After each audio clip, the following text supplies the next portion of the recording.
सत्ता गई, लेकिन सवाल आज भी जिंदा है।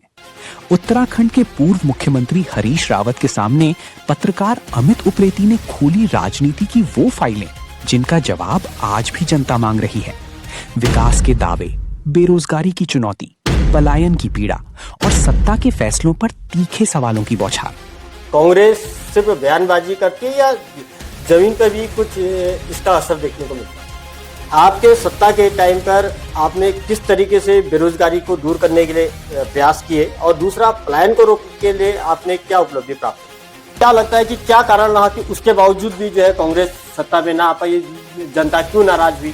देखिए, क्या कांग्रेस आज उत्तराखंड में पुराने चेहरों पे ही राजनीति कर रही है? राजनीतिक में जो भी नेता है, बड़े नेता, वो अपने बेटों को टिकट देने या इन चीजों में रहता है, तो आम बेरोजगार युवा कहाँ जाए? बड़े कद्दावर नेता आज दूसरे युवाओं को टिकट के बदले अपने बेटे के टिकट के लिए कांग्रेस में लगे हुए हैं कि उनको टिकट मिल जाए। वाले चुनाव में क्या बड़े नेताओं के बेटे ही क्या राजनीति में दिखेंगे या अन्य लोग भी दिखेंगे? उन्हें जनता के मुद्दे कम होते हुए नजर आते हैं, लेकिन कुर्सी और टिकट को बचाने में हर कोई एक तरफ रहता है। तो इस पे क्या जवाब कितने मजबूत थे, इसका फैसला आप कीजिए। देखिए जनधारा संवाद पत्रकार अमित उप्रेती के साथ, सिर्फ जनधारा उत्तराखंड पर।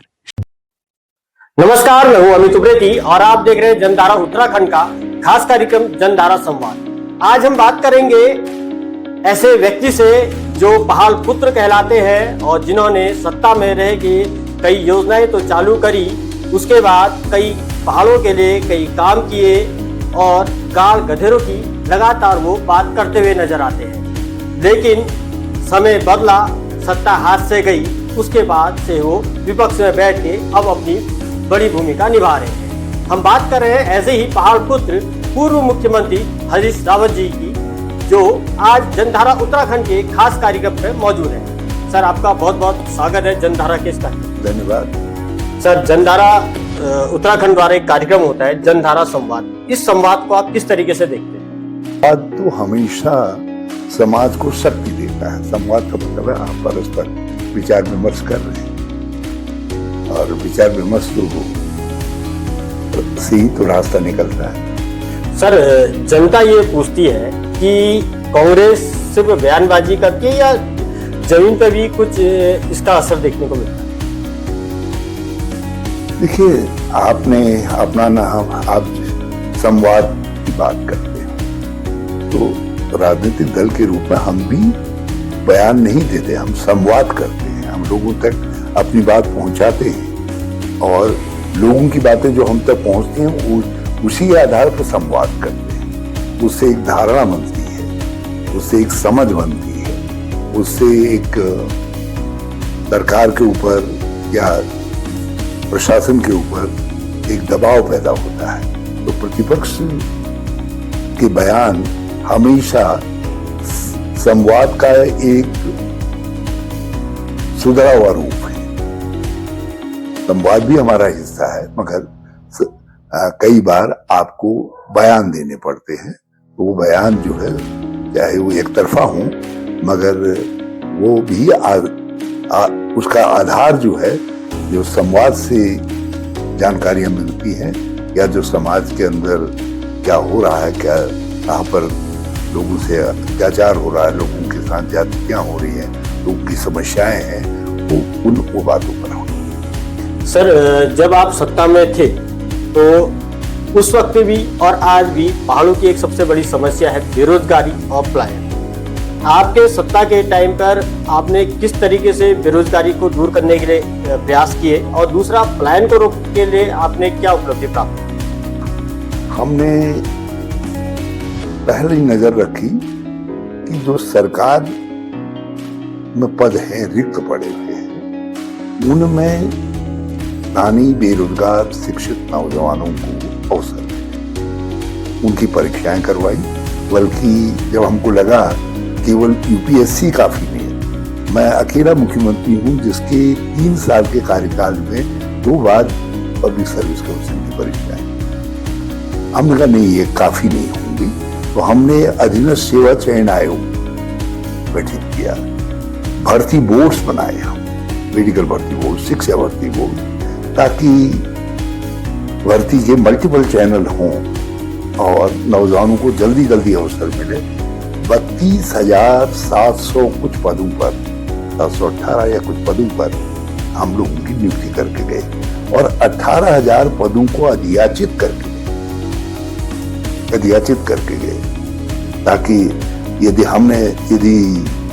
सत्र में कांग्रेस की सरकार फिर आई होती तो अगले 6 महीनों के अंदर ही वर्ष 2017 में ही जो है 18,000 ये भर्तियां होती जो आज भी जिनमें से बहुत सारी अधियाचित भर्तियां जो है लटकी पड़ी हुई हैं। आज स्थिति यह है कि लगभग 75-80 हजार पद खाली पड़े हुए सरकारी विभागों। हमने अपने कार्यकाल में जब देखा कि कुछ चीजों में कहीं जैसे शिक्षा में दूरस्थ क्षेत्रों में लोग नहीं जा रहे हैं, तो हमने उसके लिए ब्लॉक कैडर आधारित गेस्ट टीचर्स की नियुक्तियां की, गेस्ट टीचर अतिथि शिक्षक की नियुक्तियां की।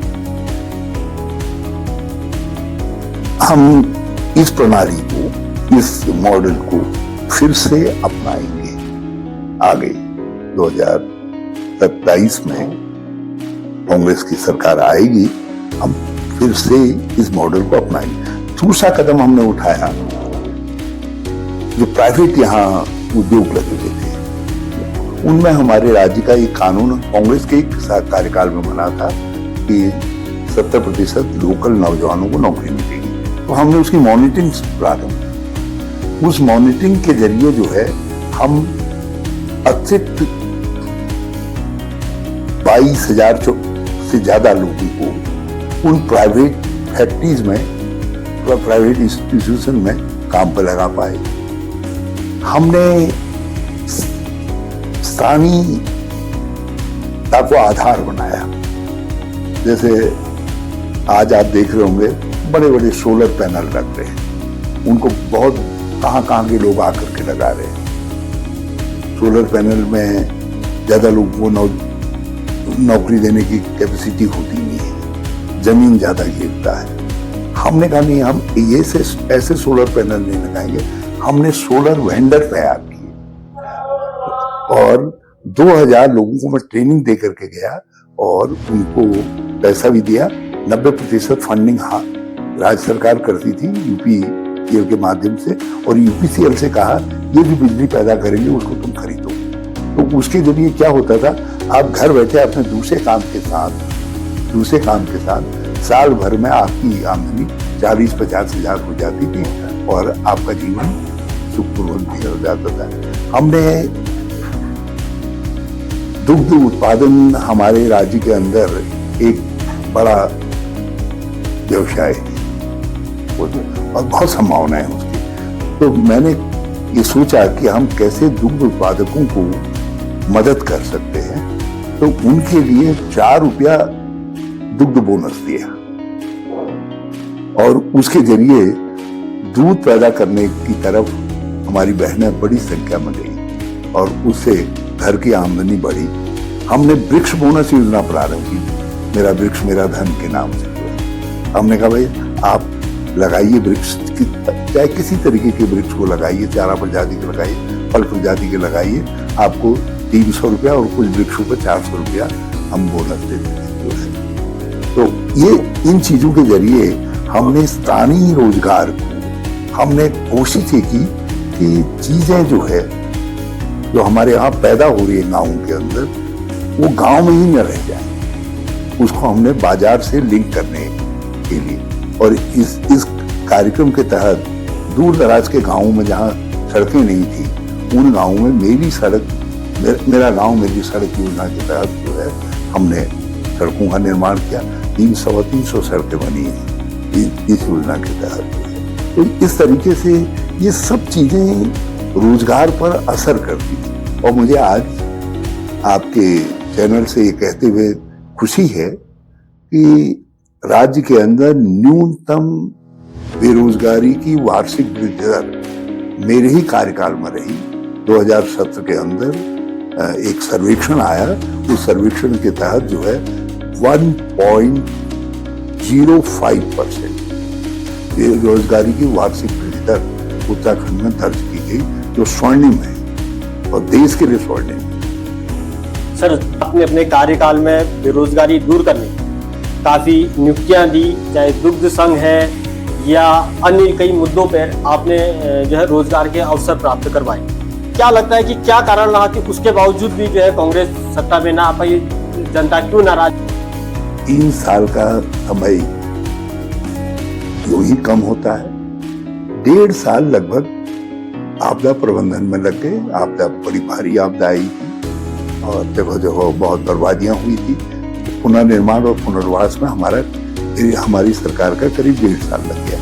1.5 साल हमको इन योजनाओं के क्रियान्वयन के लिए मिला, जो हमने सोची, जिनका हमने आगे बढ़ाने का काम किया। इसलिए एक बहुत व्यापक प्रचार प्रसार उसका नहीं हो पाया, इम्पैक्ट नहीं हो पाया। दूसरा जो है, उत्तर प्रदेश के साथ चुनाव हुए हमारे। उत्तर प्रदेश में सांप्रदायिक ध्रुवीकरण हुआ और उसका असर उत्तराखंड में भी दिखाई दिया और जबरदस्त तरीके से पड़ा। हमने अपना वो वोट तो बचाया जिस वोट के आधार पर हम 2012 का चुनाव जीते। हम उससे कुछ वोट ज्यादा लाए 2017 के अंदर, लेकिन जो दूसरा वोट था, जैसे यूकेडी का था, बीएसपी का था, निर्दलीय था, दूसरों को मिलता था, वो सारे का सारा वोट जाकर के बीजेपी से चिपक गया। तो बीजेपी का प्रतिशत बहुत शूट अप हो गया और हम अपनी जगह पर रहे और कुल सीटों का बड़ा भारी अंतर पड़ गया। कांग्रेस हार गई 2000। सर, उसके बाद भी जब चुनाव हुए तो कई तरीके से फिर भी बीजेपी कांग्रेस पूर्ण बहुमत या अपने लोगों को नहीं ला पाई। क्या कारण मानते हैं कि जो हर विधानसभा में फिर भी कम प्रतिशत वोट करा? सबसे बड़ी भूमिका जो है जो धार्मिक ध्रुवीकरण किया गया है, वो ध्रुवीकरण का है। लोगों की मानसिकता को धर्म के आधार पर बदल दिया गया है और लोगों ने अपनी समस्याओं को वोट डालना छोड़ दिया। आप मुझे सर्वे करके बता दीजिए, कौन है हमारे गांव के अंदर जो पलायन पर वोट कर रहा है? बाकली की बाकली होता बाकली हो रही, मकान खंडहर हो रहे हैं, गांव के लोग परिवार के परिवार गांव से जा रहे हैं। इसके आधार पर कोई मानसिकता बन नहीं है लोगों की।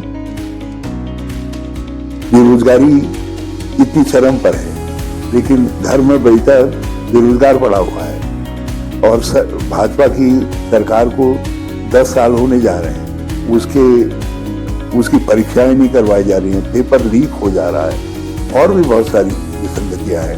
लेकिन उसके बावजूद भी माँ बाप को भाजपा के प्रति गुस्सा नहीं है, वो उनके हिंदुत्व की बाढ़ में चले जा रहे हैं। महंगाई इतनी चरम पर है। हमारे समय में टाटा के नमक की थैली 2017 तक 7 रुपये में मिलती थी। आज वो 7 रुपये का नमक 30-32 रुपये किलो को पहुंच गया।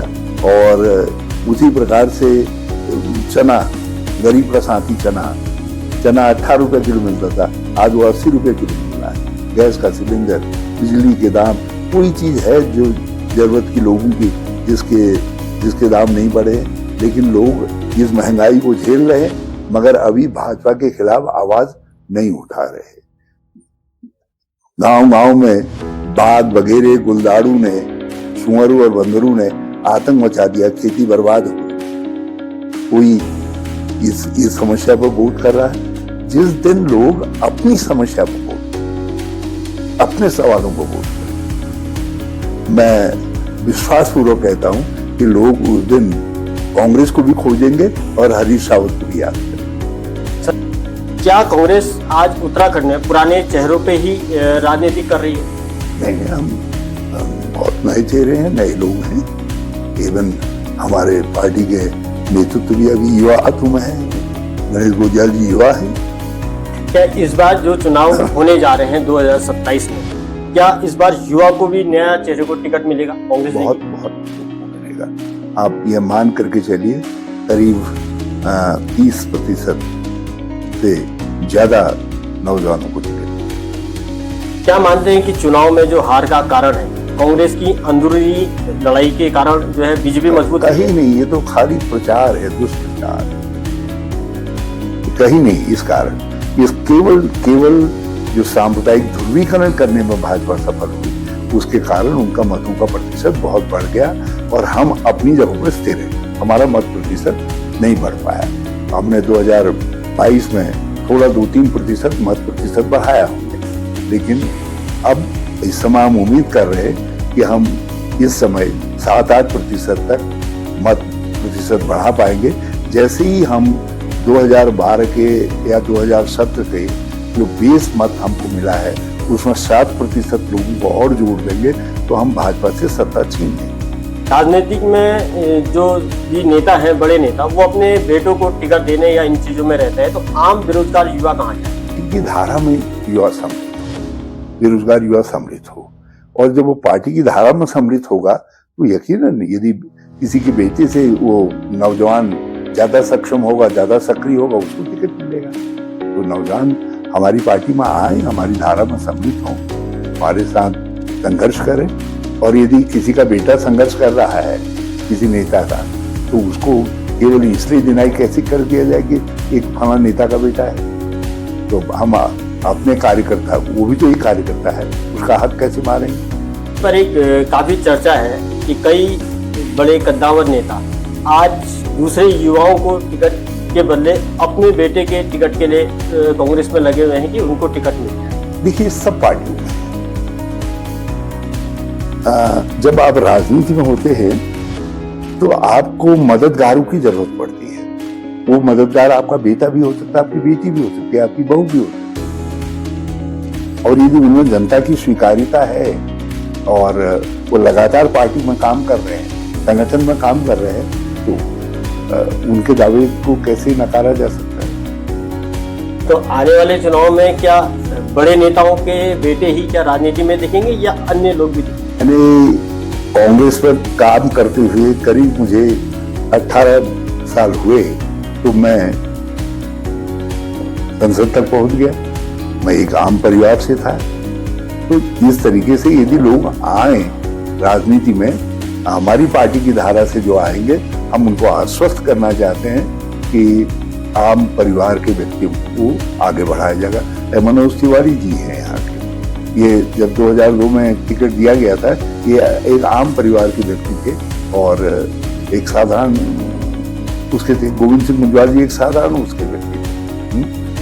और भी बहुत सारे लोग हैं जो बहुत साधारण कॉमन परिवारों के थे, लेकिन कांग्रेस पार्टी में थे और काम कर रहे थे, तो उनको टिकट दिया गया।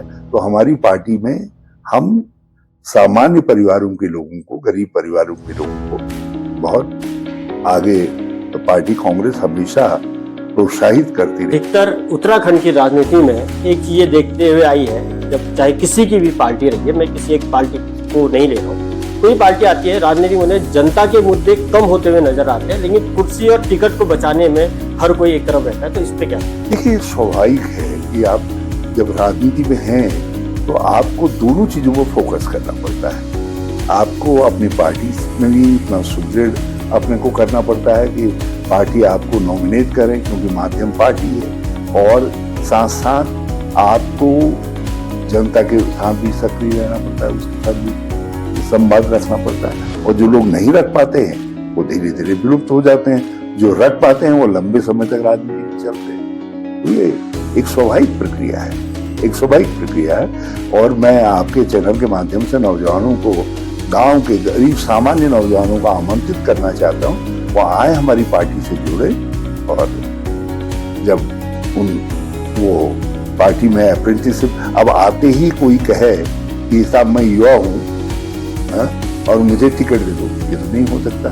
यदि वो पार्टी में संघर्ष करेगा, समाज के मुद्दों को समझने का प्रयास करेगा और पार्टी संगठन के साथ अपनी आत्मीयता को बढ़ाएगा, तो एक समय आएगा कि वो टिकट का दावेदार भी बनेगा, टिकट भी मिलेंगे। और हो सकता है कुछ समय बाद, 2-3 बार जीतने के बाद, वो उसका बेटा या उसकी बेटी राजनीति में आए तो उनको भी टिकट मिलेगा। सर, अधिकतर जनता ये कहती है कि कांग्रेस जो है चुनाव के समय तो नजर आती है, लेकिन क्या ये धारणा गलत है? टाइम गायब हो जाती है, सिर्फ चुनाव के समय कांग्रेस को जनता की। एक बात है, ये बिल्कुल कुप्रचार है, कोई गलत तथ्य पर आधारित धारणा नहीं है। यदि ये ऐसा होता तो कांग्रेस इतने साल तक जिंदा नहीं रहती। हम आज भी दुनिया की सबसे ज्यादा समय से, लंबे समय से चली आ रही पार्टी, तो हम इतने सालों तक कैसे कांग्रेस जिंदा रहती है? कांग्रेस एक धारा के रूप में कभी कमजोर होती है, कभी शक्तिशाली होती है। जब जनता, कभी हम सत्ता में होते हैं, कभी सत्ता में नहीं होते। अभी 10 साल पहले हम देश की सत्ता में थे और आज हम सत्ता में नहीं है और आगे सत्ता के लिए प्रयत्नशील है। तो हम निरंतर जनता के साथ जुड़े हुए पार्टी हैं और लोगों के, कांग्रेस लोगों से ही शक्ति लेती है। हमारी जड़ें लोकमत में है, हम लोगों के बीच में है, तो वहीं से हमको। सर, भाजपा जो है डबल इंजन की बात करती है, कांग्रेस के पास कौन सा मॉडल है जिसको जनता के सामने ले जाए? कभी हमारे पास भी डबल इंजन था, मगर हमारा डबल इंजन काम करता था, फंक्शन करता था। इनका डबल इंजन केवल घर घर करता है, केवल आवाज करता है और बातें करता है। बाकी इनके डबल इंजन में कुछ ताकत है, जनता का कल्याण तो कर ही नहीं रहे, काम तो कर ही नहीं। तो जो सवाल आपने अभी उठाए, मुझसे पूछे, यदि उन्होंने काम किया होता तो वो सवाल क्यों पलायन बढ़ता, क्यों बेरोजगारी बढ़ती, क्यों महिलाओं पर अत्याचार बढ़ता, क्यों महंगाई बढ़ती? कई बार कांग्रेस ये बात कहती है संविधान बचाने की, तो युवा और जनता ये पूछती है कि रोजगार कैसे बचे, इसको लेकर क्या है? संविधान बचेगा तो लोकतंत्र बचेगा। जब लोकतंत्र बचेगा तो जनता के सवाल बचेंगे, जनता की आवाज बचेगी। तो इसलिए बहुत आवश्यक है रोजगार बचाने के लिए भी, जनता को महंगाई की मार से बचाने के लिए भी, सब अत्याचारों से बचाने के लिए भी, कि लोकतंत्र बचे, संविधान बचे। और जब संविधान बचेगा, व्यवस्था बचेगी। हम जो व्यवस्था है, उस व्यवस्था को बचाने का संघर्ष करें। सर, उत्तराखंड की राजनीति धर्म और भावनाओं से चल रही है क्या? आपको क्या लगता है? अभी तो कुछ ऐसा ही लग रहा है। भाजपा एक बात में सफल होगी, एक अदृश्य शत्रु जो हमारा ही अपना भाई है, उसको हमारे दुश्मन के रूप में दिखा करके हमको डरा रही है, और हम एक इतने शक्तिशाली सामाजिक समूह होते हुए भी उससे डर रहे हैं। सर, क्या कांग्रेस 2027 के लिए तैयार है या अभी भी अंदरूनी खिंचातान में लगी? हम बिल्कुल तैयार हैं, परफेक्टली तैयार हैं। मुख्यमंत्री का चेहरा कांग्रेस के लिए नहीं होना सबसे बड़ी कमी है, तो आपकी तरफ से कौन होना चाहिए? कोई कमी नहीं होती, हमारे पास बहुत सक्षम लोग। हम लोगों से कहना चाहते हैं कि हम एक सक्षम मुख्यमंत्री देंगे, सक्षम सरकार देंगे। आप कांग्रेस को चुनिए, हमको अवसर देंगे। बहुत बहुत धन्यवाद सर, जनता से बात है। तो ये थे मेरे साथ पहाड़ पुत्र कहे जाने वाले हरीश रावत जी, जिन्होंने साफ तौर से कहा कि 2027 में चुनाव में अगर कांग्रेस सामने आती है तो ये नए विकास मॉडल के साथ सामने आएंगे और बेरोजगार, पलायन जैसे मुद्दों के साथ प्रदेश का विकास करेंगे। अब ये देखने वाली बात होगी कि 2027 में कांग्रेस कितने सीटों पर आके अपनी सरकार को बनाती है। आगे हम बात करेंगे अन्य मुद्दों को लेकर, जिसमें हम बात करेंगे ऐसे व्यक्तित्व से उत्तराखंड के परिप्रेक्ष्य को लेकर, जहां बात होगी राजनीति, विकास और अन्य मुद्दों को लेकर। तब तक आप देखते रहिए जनधारा उत्तराखंड। धन्यवाद। जनधारा उत्तराखंड, पहाड़ की आवाज, जनता की धार। हमारा उद्देश्य है बिगड़ी हुई सामाजिक परिस्थितियों को पटरी पर लाना और हर पहाड़ी की बात को जन जन तक पहुंचाना। ये सिर्फ एक न्यूज चैनल नहीं, बल्कि आपकी आवाज है, आपकी हिम्मत, हमारा हौसला है। तो हमारे इस जन जागरण अभियान से जुड़िए, लाइक करें, सब्सक्राइब करें, कमेंट करें और अगर पसंद आए तो शेयर जरूर करें, क्योंकि जनधारा उत्तराखंड, जनता की बात।